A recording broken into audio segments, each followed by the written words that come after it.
सबसे पहले हम लोगों ने नेचुरल मेथड पढ़ा। नेचुरल मेथड में हम लोगों ने देखा कि किस तरीके से हम लोग बर्थ कंट्रोल कर सकते हैं।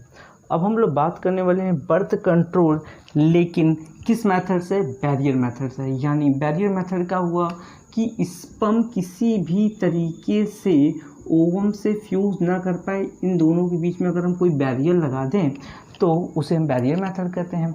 अब चाहे ये मेल भी यूज़ कर सकते हैं चाहे फीमेल, यानी फीमेल अपने पे अगर बैरियर लगा देती हैं तो इसका मतलब ये है कि फीमेल ने अपने आप को प्रोटेक्ट कर लिया कि स्पर्म जो है उनके अंदर ना जाके ओवम से फ्यूज़ हो। और अगर स्पर्म पे लग जाता है बैरियर तो हम कह सकते हैं स्पर्म ओवम के साथ नहीं फ्यूज़ होगा। तो चाहे मेल यूज़ कर सकता है बैरियर मेथड और चाहे फीमेल। अगर मेल यूज़ करता है तो उसे कॉन्डम कहते हैं, और अगर फीमेल यूज़ करती हैं तो उसे फेमिडोम्स कहते हैं। ये होता क्या है? इलास्टिक रबर होता है, लैटेक्स का बना होता है, जो कि करता क्या है? मेल रिप्रोडक्टिव ऑर्गन्स को कवर कर देता है, so that the ejaculation is collected inside this. ये रीयूजेबल भी हो सकता है, यूजेबल भी हो सकता है। जनरली ये रीयूजेबल नहीं है, एक बार यूज़ होता है। और इसी तरीके से फीमेल में भी ये होता है कि भाई ये प्रोटेक्ट कर देता है ताकि स्पर्म जो है इसके कांटेक्ट में ना आ सके। तो इसको हम कॉन्डम और फेमिडोम्स के नाम से जानते हैं। फिर आता है सर्वाइकल कैप्स या वॉल्ड। ये काफ़ी हद तक फेमिडोम्स की तरह ही होता है, लेकिन ये थोड़ा थिक होता है और फीमेल के द्वारा से फ्यूज़ किया जाता है टू कवर कर्विक्स के पर लगा देता है ताकि स्पर्म जो है वोम से जाके फ्यूज़ ना हो सके। और यहाँ पर ये क्या होता है? टोटली रीयूजेबल है, यानी इसको फिर से यूज़ किया जाता है। स्पर्मिडिसाइडल क्रीम, कुछ ऐसे क्रीम्स आते हैं जो कि कर्विक्स के ऊपर लगाया दिया जाता है ताकि जो स्पर्म है वो पूरी तरीके से डिस्ट्रॉय हो। एक तरीके से कह सकते हैं कि फैगोसाइट्स को बढ़ा देते हैं, जो कि जिसकी वजह से स्पर्म का फैगोसाइटोसिस हो जाता है। तो इसको हम स्पर्मिडिसाइड्स कहते हैं। तो ये जो मेथड हो गया इसको हम बैरियर मेथड कहते हैं। अब अगला आता है इंट्रायूट्रिन डिवाइस। इस समय सबसे ज़्यादा बर्थ कंट्रोल करने के लिए यही मेथड यूज़ किया था, और ये मेथड ज़्यादातर इसलिए यूज़ किया जाता है ताकि एक बच्चे से दूसरे के बच्चे के बीच में लंबा गैप हो सके। उसके लिए फीमेल्स जनरली इंट्रायूट्रिन डिवाइस देखते हैं। सबसे बेटर मेथड माना जाता है इंट्रायूट्रिन डिवाइस। इसमें 3 तरीके के डिवाइस हो सकते हैं। कुछ डिवाइस जो होते हैं वो कॉपर रिलीज़ करते हैं, कुछ जो होते हैं वो हार्मोन होते हैं, कुछ नॉन मेडिकेटेड होते हैं, यानी उसमें कोई मेडिसिन होती है, मेडिसिन नहीं होती है, लेकिन वो क्या करते हैं कहीं ना कहीं एक तरीके से स्पर्म और ओवम की फ्यूज़न को मना कर देते हैं। कॉपर रिलीजिंग आयोडीन जो क्या कहते हैं इंटरयूट्रिन डिवाइस, उसमें कॉपर टी, कॉपर 7 और मल्टीलोड 375, ये 3 मेन डिवाइस हैं under the category of copper releasing. Hormone releasing में प्रोगेस्टेट एंड LNG-20, ये 2 डिवाइस आएंगे हार्मोन रिलीजिंग में। और लिप्स लूप जो आएगा वो किस में आता है? वो हमारा आता है नॉन मेडिकेटेड में। अब ज़रा हम समझते हैं कि क्या होता है। जो नॉन मेडिकेटेड वाला है वो फाइगोसाइट्स को इंक्रीज़ कर देता है। फैगोसाइट्स क्या होते हैं? वो कहीं ना कहीं जो स्पर्म होते हैं उनको पूरी तरीके से डिस्ट्रॉय कर देते हैं, जिसकी वजह से स्पर्म ओवम का फ्यूज़न नहीं हो पाता। जो कॉपर वाले हैं वो कॉपर रिलीज़ करते हैं। कॉपर से क्या होता है? जो स्पर्म होती है उसकी मोबिलिटी डिक्रीज़ हो जाती है, जिसकी वजह से स्पर्म जो है वो ओवम तक पहुंच ही नहीं पाता। और जो हार्मोन्स वाले हैं वो क्या करते हैं कि यूट्रस को ऐसा बना देते हैं कि वो इम्प्लांटेशन ही नहीं करे। यानी अगर मान लेते हैं कि स्पर्म ओवम फ्यूज़ भी कर जाता है, जाइगोट बन भी जाता है, लेकिन वो जाइगोट किसी भी तरीके से एंडोमेट्रियम के साथ फ्यूज़न नहीं कर पाएगा। तो ये कुछ हैं बैरियर मेथड और इंट्रायूट्रिन डिवाइस जो कि बर्थ कंट्रोल में मदद करते हैं। बात करते हैं कुछ और मेथड जिससे बर्थ कंट्रोल किया जा सकता है, जिसमें से पहला आता है ओरल कॉन्ट्रासेप्टिव पिल्स और एक होता है इमरजेंसी कॉन्ट्रासेप्टिव पिल। दोनों में अंतर होता है, ये जानना बहुत ज़रूरी है कि दोनों अलग अलग चीज़ है। एक को हम कहते हैं ओरल कॉन्ट्रासेप्टिव पिल और एक को कहते हैं इमरजेंसी कॉन्ट्रासेप्टिव पिल। कुछ किताब में इसका नाम मॉर्निंग पिल्स के नाम से भी लिखा हो सकता है, मॉर्निंग पिल्स।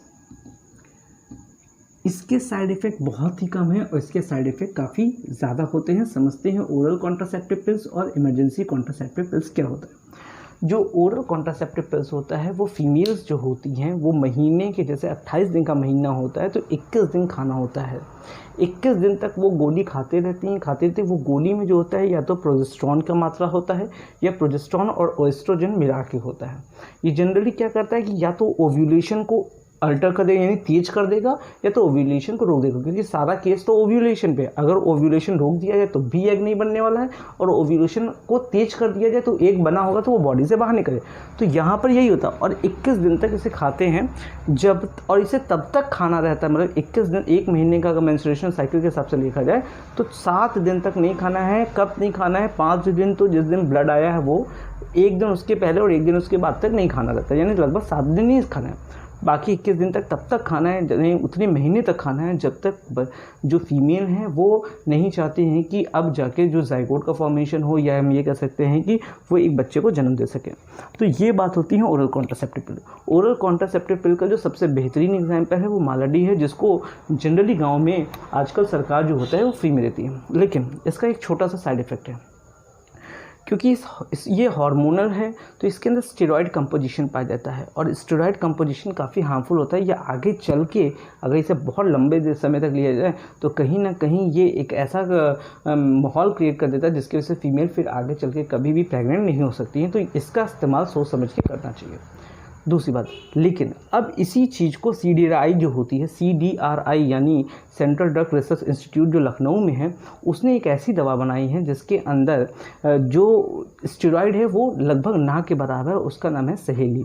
सहेली के अंदर स्टेरॉयड लगभग ना के बराबर होता है, और ये CDRI के द्वारा प्रमाणित की गई है। तो ये बात किसकी हुई? ओरल कॉन्ट्रासेप्टिव पिल की। इमरजेंसी कॉन्ट्रासेप्टिव पिल क्या होती है? नाम सुना होगा, मार्केट में बहुत तेज़ी से अवेलेबल होती है। आई पिल और अनवांटेड 72, दुनिया भर की जो दवाई होती है वो मॉर्निंग, क्योंकि ये 72 आवर्स के अंदर लेनी चाहिए। जब पहली बार क्वाइटस होता है यानी इंटरकोर्स होता है, तब उसी समय 72 आवर्स के अंदर लेना चाहिए, ताकि स्पर्म ओवम आपस में फ्यूज़ ना कर सके। ये काफ़ी ज़्यादा साइड इफेक्ट होता है, इससे आपको वोमिटिंग आ सकती है। इसमें आप कह सकते हैं कि पूरा जो मेंस्ट्रुएशन साइकिल है वो पूरे तरीके से बदल सकता है। अगला मेथड जो बर्थ कंट्रोल को मदद कर सकता है उसमें होता है, या तो वो इंजेक्टेबल होगा या तो उसको हम इम्प्लांट कहते हैं। दो अलग अलग हैं, एक को हम इंजेक्टेबल कहते हैं, एक को इम्प्लांट।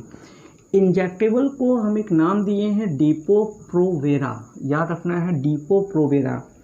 ये डिपो-प्रोवेरा है क्या? एक्चुअली इसमें होता क्या है, या तो प्रोजेस्टेरॉन या तो प्रोजेस्टेरॉन ओएस्ट्रोजन के कॉम्बिनेशन का इंजेक्शन फीमेल्स के स्किन के अंदर लगाया जाता है, सो दैट वो क्या करे, ओव्यूलेशन को प्रिवेंट कर दे। यानी एग जो एक ग्राफियन फॉलिकल से बाहर निकलता था उसको प्रिवेंट कर दे, यानी ओव्यूलेशन होगा ही नहीं। तो जब ओव्यूलेशन नहीं होगा तो एग का फॉर्मेशन नहीं होगा, जब एग का फॉर्मेशन होगा तो स्पर्म जाके इसको फ्यूज़ नहीं करेगा।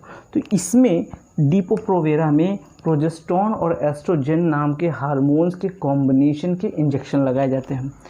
नॉड प्लांट क्या होता है? नॉड प्लांट में सिंथेटिक कवरिंग, यानी बाहर से प्रोजेस्टेरॉन के मटेरियल से सिंथेटिक कवरिंग कर दी जाती है, जिसके वजह से जो सर्वाइकल है कर्विक्स है वो जो होता है वो थोड़ा थिक हो जाता है, जिसकी वजह से स्पर्म जो होता है वो मूव नहीं कर पाता है और इम्प्लांट नहीं हो पाता है। जो प्लांटेशन होना चाहिए, जो इम्प्लांटेशन होने का प्रोसेस होता है वो उसके लिए पॉसिबल नहीं हो पाता है। बात करते हैं last method of birth control की, जिसको हम कहते हैं स्टरलाइजेशन। स्टरलाइजेशन का मतलब होता है एक सर्जिकल मेथड जिसमें सर्जरी करा के किसी तरीके से बर्थ कंट्रोल करते हैं। क्योंकि सर्जरी हो रही है तो इसका मतलब ये जल्दी रिवर्सिबल नहीं है, बहुत ही रेयरेस्ट केस में क्या हो सकता है, रिवर्सिबल है। यानी जब कोई भी मेल और फीमेल एकदम डिसाइड कर ले कि नहीं अब कोई भी आगे प्रेगनेंसी नहीं होनी है या कोई भी ऑफस्प्रिंग को पैदा नहीं करना है, तब वो सर्जिकल मेथड को करता है, जिसको हम हिंदी में नसबंदी भी कहते हैं।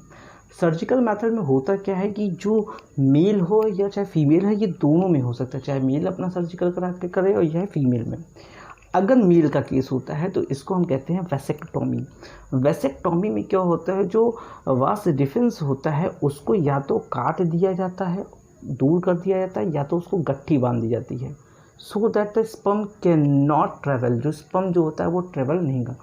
अब आपके दिमाग में होगा सर अगर स्पर्म निकल नहीं रहा तो वो जाएगा कि हाँ, स्पर्म बॉडी के द्वारा एब्जॉर्ब किया जा सकता है, तो ये ट्रेवल नहीं करेगा, जिसके वजह से कहीं ना कहीं स्पर्म जो है वो ओवम तक नहीं पहुंचेगा या इजैकुलेशन ही नहीं होगा स्पर्म का। तो इसको हम लोग क्या कहते हैं, वेसेक्टोमी, जिसमें सर्जिकली वासा डिफरेंस को या तो काट दिया जाता है, अलग किया जाता है, या तो टाइट कर दिया जाता है। ठीक उसी तरीके से ट्यूबेक्टोमी क्या होता है, ट्यूबेक्टोमी में क्या करते हैं, जो फीमेल रिप्रोडक्टिव ऑर्गन का फैलोपियन ट्यूब था उस फैलोपियन ट्यूब को या तो काट दिया जाएगा दोनों साइड से, या तो फिर उसे भी गट्ठी मार दी जाएगी। दोनों ही केस में हम देखेंगे कि जो गैमेट्स हैं वो ट्रेवल नहीं कर सकते। बर्थ कंट्रोल में हम लोग जितने भी मेथड पढ़े हैं, कोई भी मेथड लॉन्ग लास्टिंग या हम ये नहीं कह सकते हैं कि ये परमानेंटली एक्सेप्टेबल होता है। ये हमेशा इमरजेंसी में इस्तेमाल किया जाता है, और अगर इसे ज़्यादा इस्तेमाल किया जाएगा तो कहीं ना कहीं ये शरीर के अंदर बहुत सारी प्रॉब्लम जैसे नौसिया, ब्लीडिंग, अनवांटेड मेंस्ट्रुएशनल साइकिल्स और कई सारी तरह की बीमारियों को फैला सकता है। इवन ये जो है ब्रेस्ट कैंसर जैसी चीज़ों को भी फैला सकता है।